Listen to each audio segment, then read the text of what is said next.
believe God speaks to us through these things. And that's why I was led to this passage in Joshua chapter 3. We're going to take a break in our sermon series in Jonah. I feel like Joshua is the opposite of Jonah. You know, when Jonah ran away from his calling, Joshua was committed entirely to his calling.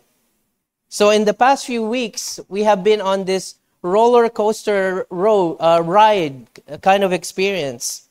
There have been moments of real hope. There have been moments where it felt like things were finally lining up.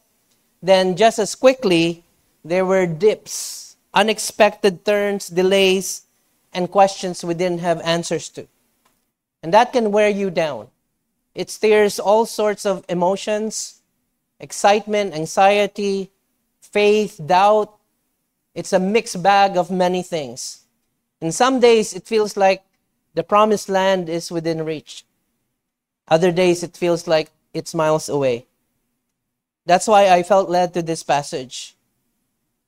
Because it captures something we all need to hold on to, no matter what life throws at us. And this is the truth, that God leads His people step by step.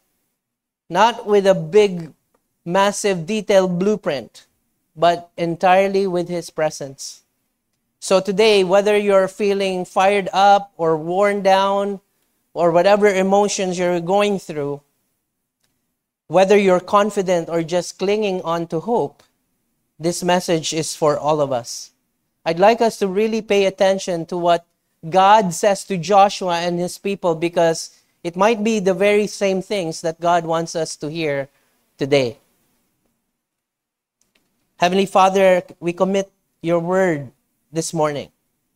Let it speak freely. Let it penetrate, Lord God, the dividing soul and spirit in our lives, that we may listen well. And that in listening well, we get to live well and recognize your voice speaking to us. Forgive us of our sins. Let there be no barriers, hindrances, or roadblocks for us listening to you today. In Jesus' name we pray.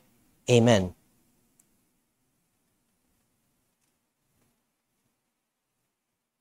Some of you might have committed to something and then halfway through it think, when you're in the thick of things, you suddenly realize this is not what I signed up for.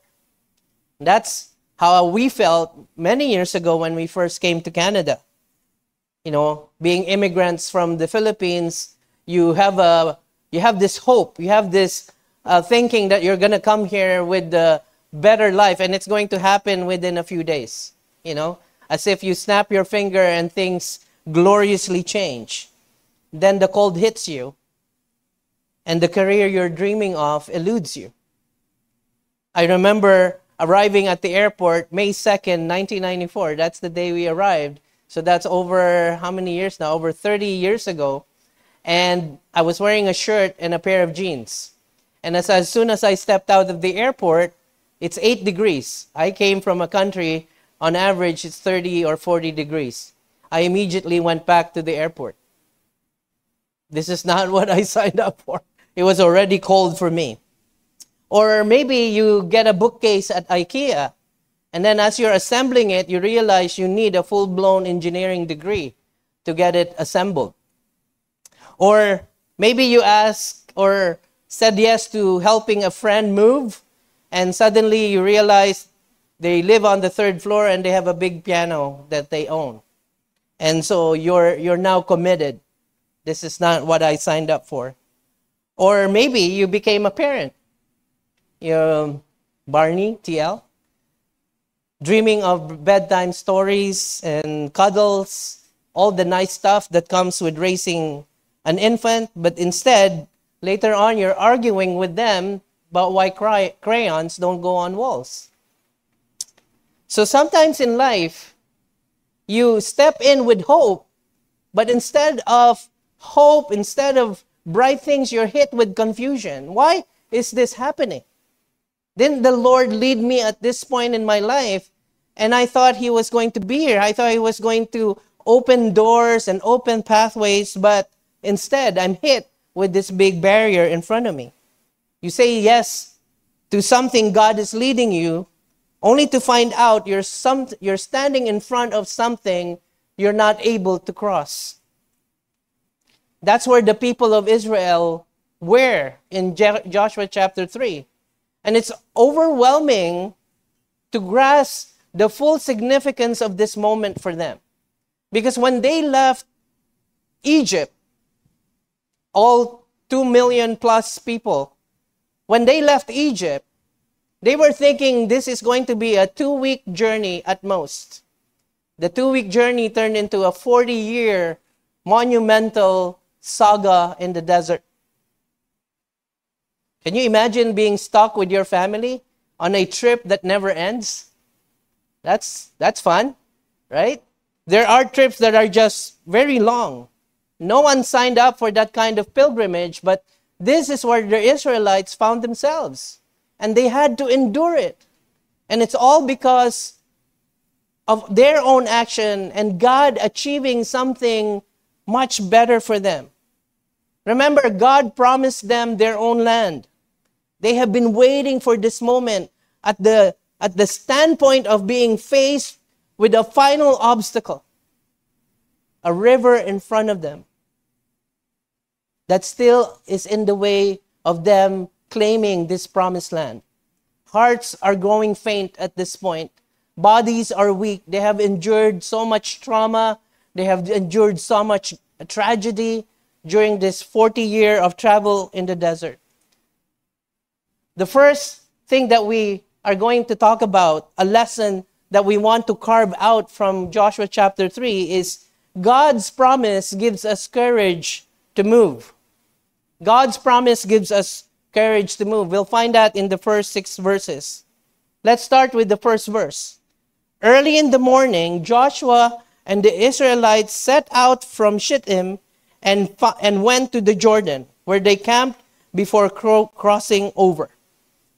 Shittim was the last encampment of Israel before they entered the Promised Land. It's about 10 to 12 kilometers to the Jordan River. It's located east of the Jordan River in the plains of Moab, which is really modern-day Jordan, if you want to think about it that way. And verse 15, later on we'll talk about that. It says to us that during this time, the Jordan River was at flood stage. This is when it has the most water and the deepest water. At the widest expanse of the Jordan River, it's probably about it's very wide, okay? And it's about 9 to 10 feet deep. So it's not an easy crossing to make. And the distance covers about 10 to 12 kilometers, as I said, which is roughly, it's going to take them around 3 to 4 hours to cross. Remember, there's over 2 million people at this point. Men, women, children, livestock. And all of those multitude has to cross this big gap before they enter the Promised Land. It says here, they rose early in the morning. It wasn't just a quick shuffle. Imagine having to mobilize and move this many people. It was a deliberate, faith-filled march towards impossibility. There's a big river they have to cross. God told them He was leading them into the Promised Land, but He didn't say how. Even so, they moved. After 3 days, the officers went throughout the camp, giving orders to the people. When you see the Ark of the Covenant of the Lord your God and the Levitical priests carrying it, you are to move out from your positions and follow it. You see, faith requires being comfortable in a holding pattern. In life, sometimes you get stuck. It seems like you're moving endlessly with no direction. And this is what the Israelites were feeling at this moment. What now? Where do we go from here? How do we get to where God is taking us? Look at the details here. It still took 3 days for them to start moving under God's direction and timing. Then there's the word officers. Who are these officers? They are the ones responsible for organizing the people, ensuring there's order, there's no chaos when people move of this size and magnitude. So think of them as the ancient equivalent of platoon leaders, deacons, or even church ministry leaders, those who carry out the leader's vision on the ground. God's vision and God's mission involves teamwork and structure. There is a verse in the New Testament in Corinthians that says, our God is a God of order. He makes things organized. He doesn't like chaos. And so this is God trying to organize them. And we learn from this experience that faithful steps often happen in pauses. It is not a clear, sweeping, clean motion in one fell swoop. Faith sometimes requires waiting as much as moving. Let me say that again. Faith sometimes requires waiting as much as moving. Faith doesn't mean you have it all figured out. Because if you do, then life loses its meaning. Life loses the excitement of what's to come, the expectation of what is ahead. I know it can be fearful, it can be anxious, but that's where God steps in. Because it means you just have to trust the one who knows the details. In verse 4a, it says, then you will know which way to go, since you have never been this way before. You have not been this way before. And many times in our lives, we're thrown into unexpected situations. Death, loss, defeat, things that we don't want in our lives, but God introduces it to us anyways, to teach us. It's unexpected. It's uncomfortable. It's nerve-wracking. It's something we don't want to welcome in our lives, but they do happen. We have never been this way before. And so this is why God kept reassuring the Israelites of what is happening. In verse 5, Joshua told the people, consecrate yourselves, for tomorrow the Lord will do amazing things among you. Joshua said to the priests, take up the Ark of the Covenant and pass on ahead of the people. So they took it up and went ahead of them. Faith heeds those whom God has appointed with authority and responsibility. Faith requires following them as one would follow God. We follow the people that God has chosen and God has appointed because that's how we follow God. We follow the people that He has appointed and anointed before us because He's the one who gives vision to these leaders. He uses faithful people to move His plans forward, step by step, tribe by tribe. These are snapshots. When we're trying to purchase this property, I went back to my photo vault. I've been with you for 10 years now as your pastor here at GCFPL. And I've seen God move us to different places, worshiping in schools, in rental halls, sometimes at MVAC, in borrowed sanctuaries. Each move wasn't just a change of venue. It was a step of faith. This was taken during the pandemic at MVAC, just as when we are starting to transition back to regular services. And you know what? We didn't always know where the next place would be. But we knew this. God was moving, and we were simply following. This slide isn't just a collage of locations. It is a testimony that even without a permanent place, we've always had a permanent promise. Even though we didn't have a permanent place, we don't know how long we're going to be here, but we have a permanent promise. I will never leave you nor forsake you. Church, faith doesn't wait for all the answers. It starts walking when all you have is God's word. So when God says go, we don't need the whole map. We just need to take the next faithful step. And often that first step is the deepest and most difficult one. Some of us here want God to part the waters before we move. But God often says, move, and I will part the water. Move, and I will show you the way.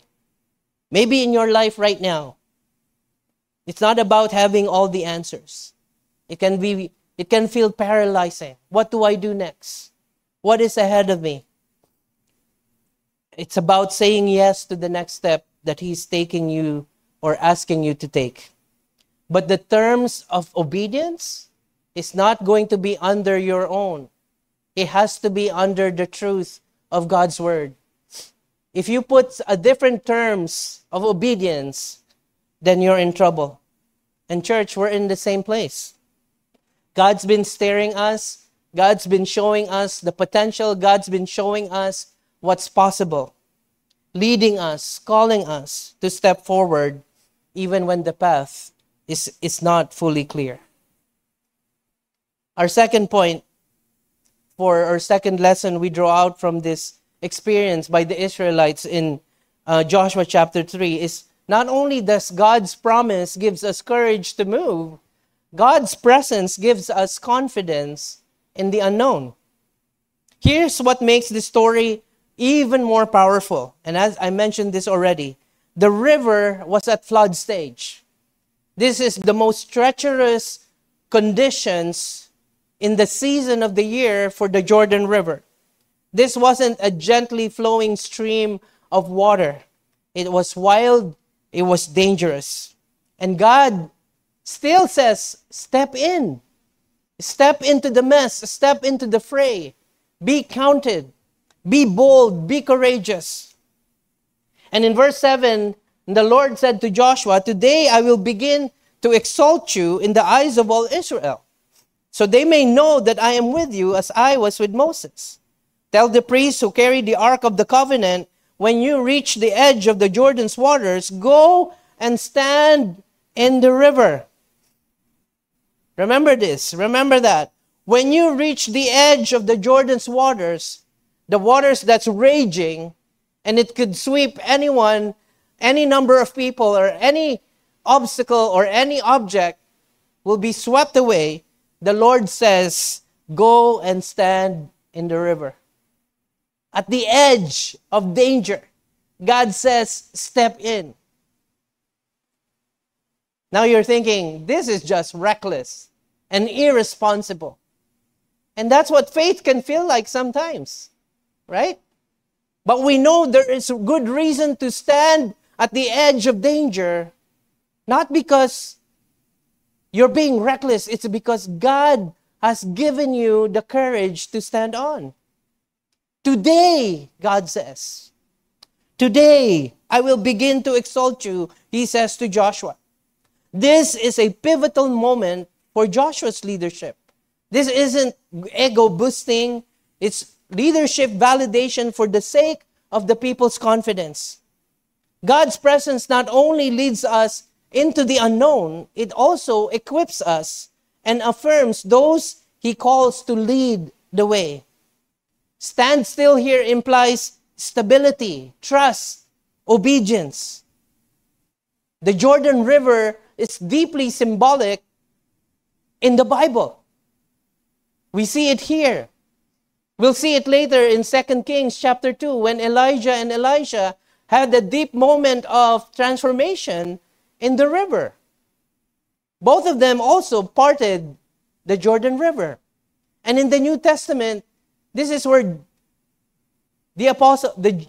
John the Baptist baptized Jesus in the Jordan River.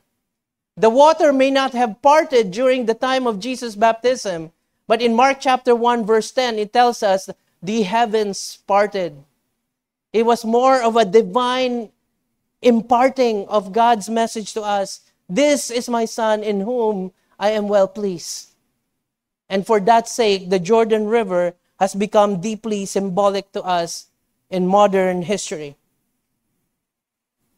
It's a deliberate contrast to start standing on the shore. This is faith that steps into the tension, into the unknown, and waits on God to act. God's presence doesn't mean avoiding risk. It means standing firm in the middle of it, knowing He is faithful. As God makes His presence known, make your own be known and felt. Let me say that. As God makes His presence known, make your own be known and felt. You see, God's presence doesn't just comfort. It commissions. It doesn't just tell us, be comfortable where you are. God doesn't delight in us just sitting down. Faith requires moving, as it requires waiting at the same time. There's the two tension that occurs whenever we deal with faith. And then in verse 9, we read, verse 9 to 10, Joshua said to the Israelites, come here and listen to the words of the Lord your God. This is how you will know that the living God is among you, and that He will certainly drive out before you the Canaanites, Hittites, Hivites, Perizzites, Girgashites, Amorites, and Jebusites. Thank you, TJ, for pronouncing those correctly. 7 nations that the Lord says, I will drive away from you. They haven't crossed the river, but God is showing them the possibility of their victory. God, through Joshua, has given them the vision. Once you have crossed into the promised land, there is more amazing things that I will do for you. For us as children of God, this vision of victory has been made sure in Jesus Christ. We only have to endure the journey. But God says it will end in victory. And listen, folks, this is one of the most amazing things with this passage. You notice here, before they started moving, Joshua was instructed by the Lord to speak His words to the people. Come here and listen to the words of God. The phrase, the words of the Lord your God, allows them to reorient themselves to the promises of God, to the declarations of God. Because what they're facing is tremendously dangerous. They were anxious, they were fearful, they're wondering what this will all lead up to. And so the word of God has to be spoken to them before they can move on. This reinforces a key biblical pattern for us. Before God moves through His people, He first speaks to them. This is why in John chapter 1, it says to us, the Word became flesh and made His dwelling among us. John chapter 1, verse 14. Jesus Christ is the embodiment. It is the Word of God personified. He sends Jesus to us. He sends His living Word among us. Because faith doesn't begin with movement. It begins with listening. We get saved through listening through the words of God. This is a bold assurance of God's power. You will know that the living God is among you. There will be no doubt. This is a cheering squad that God had sent through Joshua. Encourage my people. Give them bravery. And the boldness and the bravery that we will have, and the courage we will have, will come from the promises of God. God speaks so His people can trust, and He acts so they can walk forward with confidence in whatever lies ahead. And then in verse 11, notice the pattern. In verse 9 and 10, it tells us, come and see, or come and listen. And now it says, see. Listen before you look. See, the ark of the covenant of the Lord of all the earth will go into the Jordan ahead of you. Before you even tread the waters, before you even face the battle, God has faced it already for you. He has gone ahead. The ark of the covenant, we know it symbolizes God's throne and presence. His covenantal presence with Israel. This wasn't just a gold-plated box.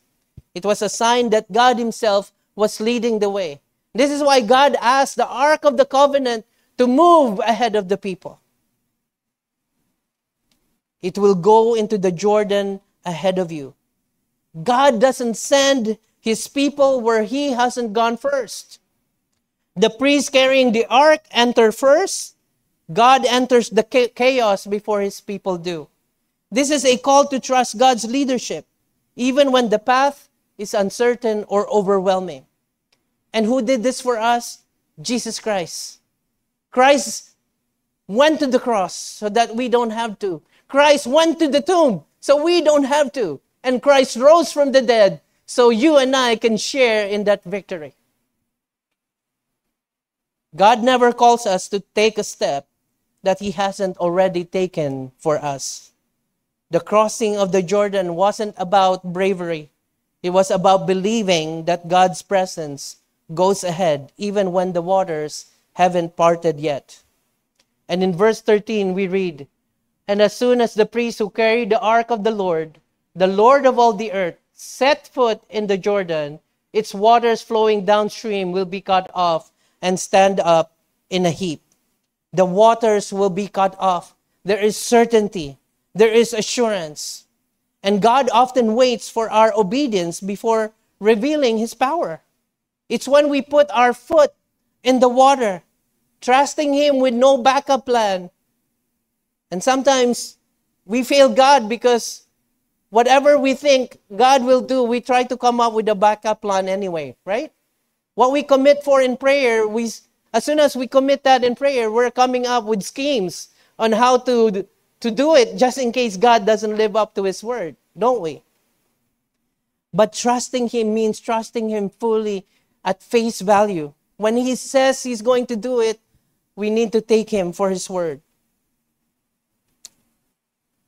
For some of our young people, this coming school year will feel very new and unfamiliar.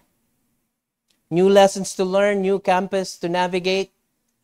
Some of us, like Yuan and Kyle, will be entering university for the first time. It can be very daunting. But imagine someone comes up to be your companion in this strange environment. A friendly guide walks with you, shows you the lunchroom, the bathroom, the right bus to take, the right time to take it. Suddenly, the unknown feels manageable. That's what God's presence is like. He doesn't always change the terrain, but he walks with us through it. That's why confidence doesn't come from knowing the terrain. It really comes from knowing who's walking beside you. And friends, we've been reminded of this truth in a very real way this week. As many of you know, we lost a dear friend and brother, Kuya Mark Masanga. We all grieve today. Scripture tells us to mourn with those who mourn. And so we stand together as a family in that. But here's the hope that flows right out of this passage in Joshua. Throughout the Bible, the Jordan River often symbolizes that crossing from this life into eternity with God. And just as the Ark of the Covenant, the symbol of God's presence, went ahead of Israel into those raging waters, so too Christ has gone ahead of us through the flood waters of sin and death. Our friend has now taken that step. And though for us it feels like the deepest and hardest step, it is also the surest one. For Christ has already secured the way. Because Christ went to the cross, and rose again, death for the believer is not an end. It is a crossing into the presence of God, where there is no more sorrow, no more pain, and no more tears. So today, even in our grief, we hold on to this. The same God who made a way through the Jordan is the same God who makes a way through death. His promise, presence, and his power are enough not only for Israel at the river, not only for our friend who has now gone home, but also for us who remain and must keep walking by faith until our day comes. Can I just pause here so that we can pray for Kuya Mark's family as they face the next days, weeks, months, even years ahead. Lord, we pause here together to lift up our hearts to you for the life you gave to Kuya Mark and to the comfort you're giving to his family. and to us who grieve with them. You are the God who goes before us into every unknown, and you are the God who walks with us in every grief. Today, we specially remember our dear friend and brother who has gone home to you. We thank you for his life, his faith, and the ways he has touched this church family. We ask you now to wrap their loved ones and all of us who mourn in your presence and peace. Thank you, Jesus, that because you conquered sin and death, our brother has crossed safely into your arms. And thank you that you remain with us here, now, giving strength for today and bright hope for tomorrow. Keep our eyes fixed on you, the living God, until that day when faith becomes sight and we are reunited with all who are in Christ. In your holy name we pray. Amen. Let's end with the final thought. Not only God's promise gives us courage to move, God's presence gives us confidence into the unknown, but God's power clears a way when we step forward. God's power grants us a way when we step forward. In verse 15, it says, "Now the Jordan is at flood stage all during harvest. Yet as soon as the priests who carried the ark reached the Jordan, and their feet touched the water's edge." This small detail raises the stakes for the Israelites. The river wasn't calm, it was raging. This wasn't at all a very reasonable or logical crossing. Maybe just wait until the season when the flood waters have disappeared or the levels of the water has come to a manageable and safer level. No. This is the moment that God wants them to cross, and not because He wants people to be put at risk. He wants people to know the power at His disposal. This emphasizes that faith doesn't wait for ideal conditions before we start trusting God with the impossible. Faith doesn't wait for ideal conditions before we start trusting God with the impossible. Note here, the miracle was triggered by action. The priest had to step into the problem before God would remove it. It illustrates that faith is not proven at times of comfort. It is activated in risk. In verse 16, it reads, "As the water from upstream stopped flowing, it piled up in a heap a great distance away at a town called Adam in the vicinity of Zarethan, while the water flowing down to the sea of the Arabah, that is the Dead Sea, was completely cut off. So the people crossed over opposite Jericho." The water didn't part when they prayed. It parted when they obeyed. That's what faith looks like. Not forcing God's hand, but trusting Him enough to move when the time comes. The supernatural nature of this event, you can just imagine. Miles away, before they even see, God has already parted the water. He has already stopped the stream from flowing, the waters from flowing downstream. Same thing with our lives. We may be standing knee-deep in water, but God has already been doing something well ahead of time so that we are going to cross it safely and securely. Sometimes the miracle is already happening upstream, from a distance before we even get to see the results. And then in verse 17, as we close this passage, the priests who carried the ark of the covenant of the Lord stopped in the middle of the Jordan and stood on dry ground, while all Israel passed by until the whole nation had completed the crossing on dry ground. Folks, no mud, no spot of water, no moisture. The Bible tells us in this amazing heap of water, they were able to cross on completely dry ground. Their feet didn't get wet. No dew, no moisture was on their bodies. This was a complete and utter and full deliverance. This is the God we worship. He completely saves. He perfectly protects. There is no doubting what He can do in our lives when we step into faith and ask Him and tell Him, God, you got this. God, you got this. I'm able to step into the fray. I am able to step into the challenge because I know that you are with me. He calls us to step in while the water is still raging, because that's when we discover His path was already there. We just needed to trust Him to walk it. I'm a big fan of Indiana Jones. And in the movie Indiana Jones and the Last Crusade, there's a scene where Indiana Jones stands at the edge of a bottomless canyon. The map that he was looking at says he has to cross that big canyon, but he doesn't see anything in front where he can walk safely. He hesitated. He started to think about the clues that he had received, the map being his blueprint. Then he courageously steps out into that big chasm. And as soon as his foot steps in, an invisible bridge was there all along.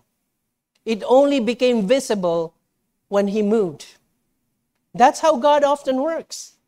The path won't appear while we're still analyzing it from a distance or from the edge.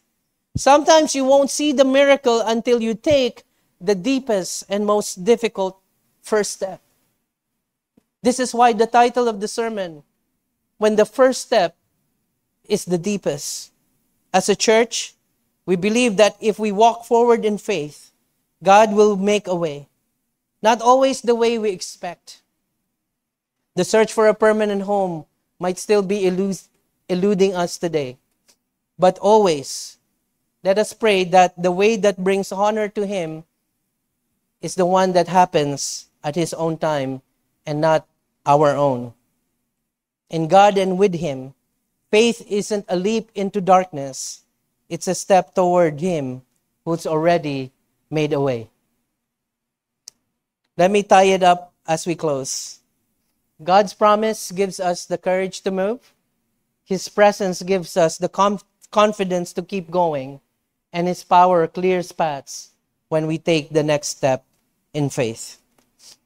Folks, I'd like you to know, Jesus modeled this kind of faith perfectly. He didn't wait for a safe path.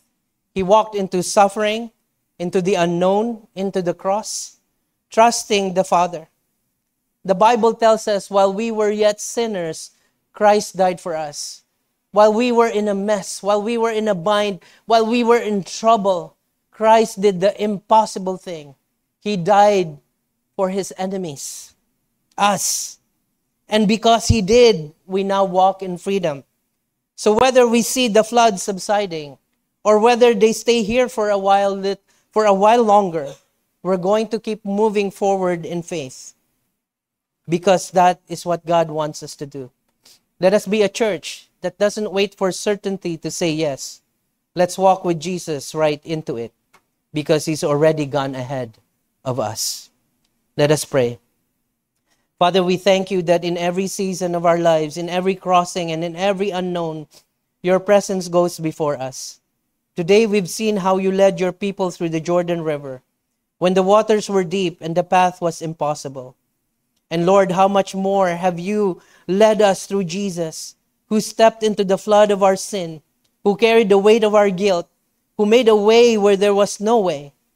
The priest carried the ark into the river, but Jesus carried the cross into death itself, so that we could walk on dry ground into life everlasting. So Father, teach us not just to admire the faith of Your people long ago, but to trust in Christ with our lives today. For those of you standing at the edge of fear, help them to step forward with courage. For those of you weary from waiting, remind them that Your power is already moving upstream.